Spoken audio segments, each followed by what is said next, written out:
Hey guys, welcome back to the channel. Hope you're having a great day today. It's Daryl here, and today we're talking about which aftermarket trem system is the best for your Strat. Now, I've done complete installation and playthrough videos for each of these 5 trems, so today's video is going to be more of a comparison, finding out the strengths and weaknesses of each trem and which one might be right for you.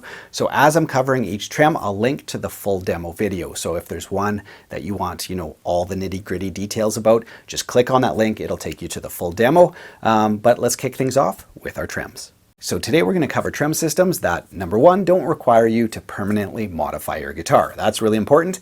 And number 2, these are non-locking systems, okay? So they'll just drop straight in on a Strat, no fuss, no muss. So we're going to look at 5 of my favorite, and here they are. So the trem units we're going to compare today in no specific order are the Vega-Trem, Floyd Rose Railtail, Super-Vee BladeRunner, Sophia, and Hipshot Contour bridge. So those 5 aftermarket Stratocaster bridges, we're going to break them down, talk about the strengths and weaknesses of each design. All right, so let's kick things off with the Vegatrem. Now, as I mentioned, this is not a playing comparison, although we're gonna, compare all of these trems, strengths and weaknesses, because I've covered each one of the trems in great detail. So again, follow the link above if you want to hear it, see it, the full installation. This is just going to be a comparison. So strengths and weaknesses of the Vegatrem. Number 1, this is the slimmest trem I have ever used. The size of the block is so slim, and that comes with some advantages and disadvantages. Now, the whole point of the Vegatrem is it gives you the range of a Floyd Rose without all the pain. And I've got to say that's true. The range of motion on this, in terms of how far you can pull it up and how far you can dive, is unlike any of the trems we're going to cover. That's the main strength of the Vegatrem.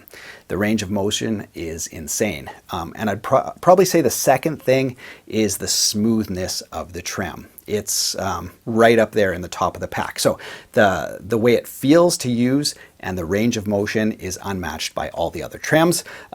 Just a locking collar for your arm. So very simple system. Each one of the saddles can get locked down. So very, very stable. Once you have your intonation set, it's not going to move. So yeah, I would say that's the main strengths of this trem. Now, as for the weaknesses, it's a little bit more complex to set up than your standard drop-in Strat. The strings don't go through the bottom of the block, they go through kind of halfway up. So kind of to thread them up once you have it mounted is a little tricky, but once you have it set up, you're good to go. So a little bit more complex than some of the others. The second is the possible loss of sustain, right? Because that block is so thin, it's kind of a compromise. Because it's designed for maximum travel, you have to compromise somewhere. So I would say those would be the 2 weaknesses of the Vegatrem. Now, trem number 2 is the Floyd Rose Railtail, and unlike any other trem system I've used, it's so unique in how it mounts to the guitar. So it has a little rail that gets mounted to the body, and then this unit sits on that rail and pivots around it. So very, very different.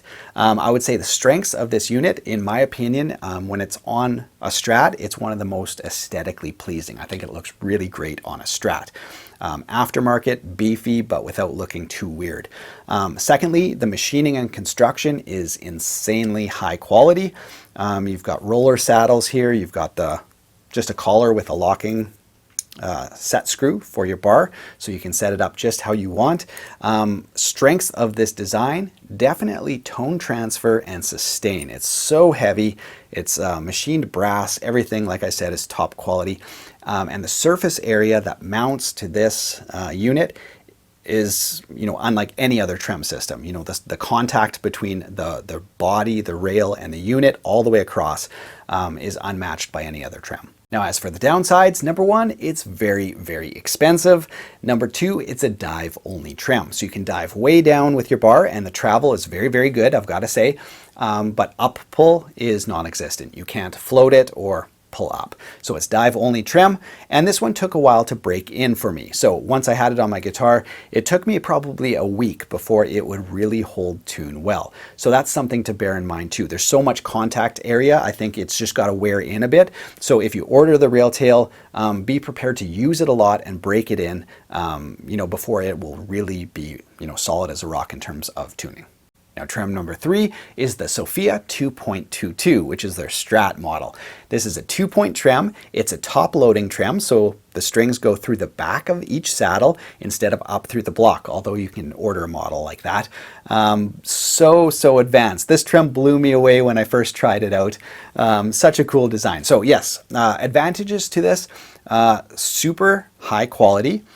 So many features. It's got 2 pistons that contact the body and kind of give you a cushioning effect and really help stabilize that trem. So, you can dial the pistons however you want it. So it's really customizable to, how the player wants that trem to feel. So that's really cool. And it's got the universal tuning wheel, which is good for locking systems. I found it basically useless on, a non-locking system. So depending on what you have, it will depend on how you order this trem, but I really wanted to try it out. Locking collar arm, super stable, 2-point trem. So very, very cool. Advantages is it's so customizable to the player. It's super well made and it sounds great. Now downsides to the Sophia, again, it is very expensive, so it is an investment in your guitar. Number 2, it is finicky to set up. You're gonna need measurements, you're gonna need the little wrenches that come with it to set the piston tension and all that stuff, and kind of, lots of back and forth setting it up. Once it's set up, you are good to go, but that initial setup is probably more tricky than any of these other trem systems, so you need to know that. But if you're not afraid of a challenge, it is a really cool system. The other thing is, depending on if you like the top loading or loading traditionally up through the Strat or through the block, it does give a different feel to the guitar. When you load your strings through the back of the saddles versus up through the block, I found sustain on this model was very good though. So there you go, that's the Sophia. Now trem number 4 is the Super-Vee BladeRunner. Again, so different in design compared to all these other trems. I don't have that guitar anymore. I donated it to a charity who needed items to auction off, but it was a very cool guitar with that incredible trem system. Now, strengths of the Super-Vee, I would say, is number 1, tone transfer and sustain. That blade that runs right across, just like the Floyd Rose rail tail in some ways, gives so much surface area for the trem, much more than just 2 individual posts. So I thought sustain on that the Super-Vee was very, very good. In terms of the smoothness and the bar movement was excellent. So those 2 things I found very, very playable. It sounded great and it felt great in terms of how the trem behaved. It's very different than a 2-point trem just because of that blade that goes right across. It just feels a little different, but very, very nice. Now I should also mention the Super-Vee is one of the most affordable of these 5 trem systems. So yeah, great playability, great tone transfer, decent price as well. I would say downsides is it's the only trem here with a screw-in arm. So it does have that fender kind of like screw in, but then it does have a tightener on the bottom that you can lock the bar in place. So there isn't any play in the system, but in terms, if you have a hard shell case that can't accommodate a trem arm, then you're doing, the screw in, screw out, which is not my favorite. But other than that, the BladeRunner is one of the best all-rounders. It dives, you can float it, you can bend it up. The range of motion on the bar isn't like the Vega-Trem, but it's one of the best. So I would say the BladeRunner is a great all-rounder option. And trem system number 5 is this Hipshot Contour bridge.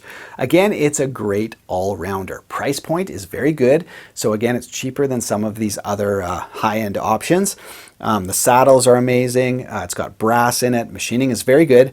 It locates on the 2 posts by there's kind of 2 mini posts that locate the trem side by side, and then a more traditional kind of blade and post on this side. So the trem can never shift side by side, which is a nice touch. Sustain is good. In terms of the feel, it's excellent. It's just got the pop-in bar with the set screw. Proven design. Yeah, so overall strengths, I would say it's a good all-rounder. It sounds good. The feel is very nice as well. And it's just a great looking, great functioning trem. Now, as for the downsides, well, there really isn't one.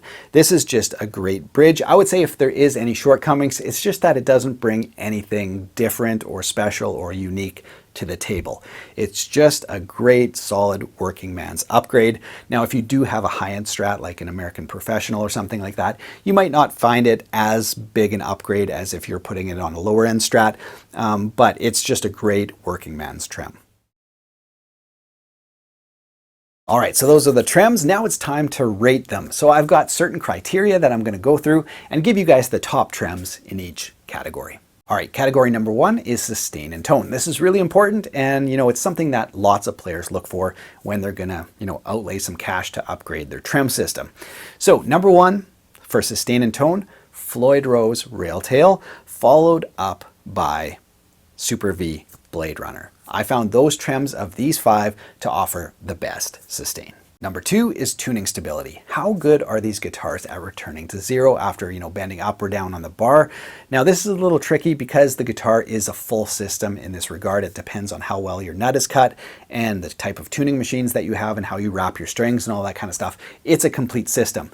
That being said, the best Trem system for returning to 0 is the Vega-Trem, in my experience, followed closely by the Sophia with the piston system was very good, and also the Hipshot Contour bridge. I found these 3 were kind of tops when it came to returning to 0. Now number 3 is the smoothness and feel of the system. Now this is a little subjective again because some people like their bars really light, other people don't want the bar to move until they really dig into it. So it really depends on the player. But in terms of the smoothness of the Trem up and down, number 1, Vega-Trem. The little blade systems on either side of those posts create some of the smoothest Trem action I've ever played. Number 2, BladeRunner. Very, very nice. Again, it's got that blade across there, which aids in just kind of keeping that progressive feel on the Trem. Feels great. Number 3 is Sophia because you can set it up either way. You can back off the pistons and have the bar flutter every time you tap it, or you can have it set up really stiff. So again, player's choice. So that's adds it to the list. But in terms of overall feel, is Vega-Trem followed up by BladeRunner. Next up is how the arm attaches to the Trem and if it stays where you want it. So half the Trems had a collar system where you locked on, the other half had a set screw. Only one Trem kind of lagged in this area, and that was the BladeRunner with the screw-in system. The rest get very, very high marks. And finally is the travel in the system. How far up can you bend? How far down can you bend? This category is absolutely dominated by the Vega-Trem because it has that thin block. Again, like I said, it's designed to be like a Floyd Rose but without all the locking.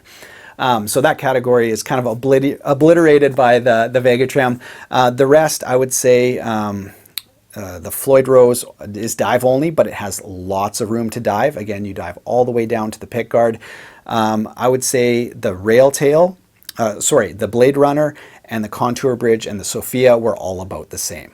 So I would say in terms of travel down and up, Vega-Trem followed by Floyd Rose Railtail. In terms of dive, you cannot pull up on that, so that kind of limits it. And the rest were all about the same. So which Trem should you get? What's going to be the best fit for your playing style and your guitar? Well, here are my recommendations. Now, if you don't use your Trem very much, but you want a tone upgrade, I would say go with the Floyd Rose Railtail. It's rock solid, basically gives you the tone of a fixed bridge. It's that solid, but with all the upgraded brass and everything, sounds really good, great sustain. So if you just want something that you can dive down once in a while, you don't need to get too wild with the Trem, I would say go with the Railtail. It's going to give you a great tone upgrade. Now, if you want the most expressive Trem system with the most travel both ways, and you can do all the Trem tricks and all that stuff, go with the Vega-Trem. That one can't be beat in terms of how expressive it is and how much travel it gives you.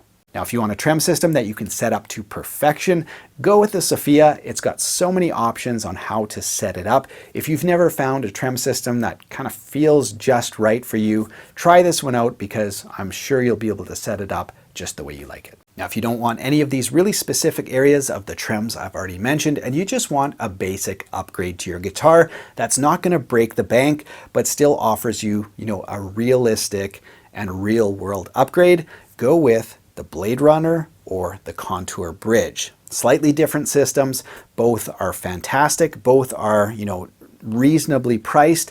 Both are available in 6-screw and 2-point Trems, I believe. So, whatever guitar you have, they'll have a Trem system to fit. And I think both of them are roughly around $150. I'll have to check on that again, but quite a bit less expensive than these other specialized options. So I've been super happy with both the BladeRunner and the Contour Bridge. So I would say if you just want a concrete, solid, real world upgrade, go with one of these. Now, one other thing I'd like to quickly mention is this. If you're looking to buy a guitar and not upgrade a guitar, here are two of my favorite options for trem systems. Number one is Music Man. This is, in my opinion, the best out there. Okay, it just works, it functions beautifully. Part of that is, how the rest of the guitar is designed, that headstock. Like I mentioned before, a trem system is more than just the trem, it's the full system of the guitar. So if you want, having a good trem system is up there on your priority list, Music Man can't be beat. In second place for me is PRS. Very great trem system as well, holds tune really well, very expressive. So these two guitars, if you're just looking for a trem system out of the box on, something you can just buy off the shelf, these two guitars would be my recommendation. I hope you guys found this video helpful. If you did, be sure to subscribe to the channel. If you haven't done so yet, you can check out the t-shirt store and tab store in the video description or on the screen right now. Other than that, have an amazing week, you guys. Take care.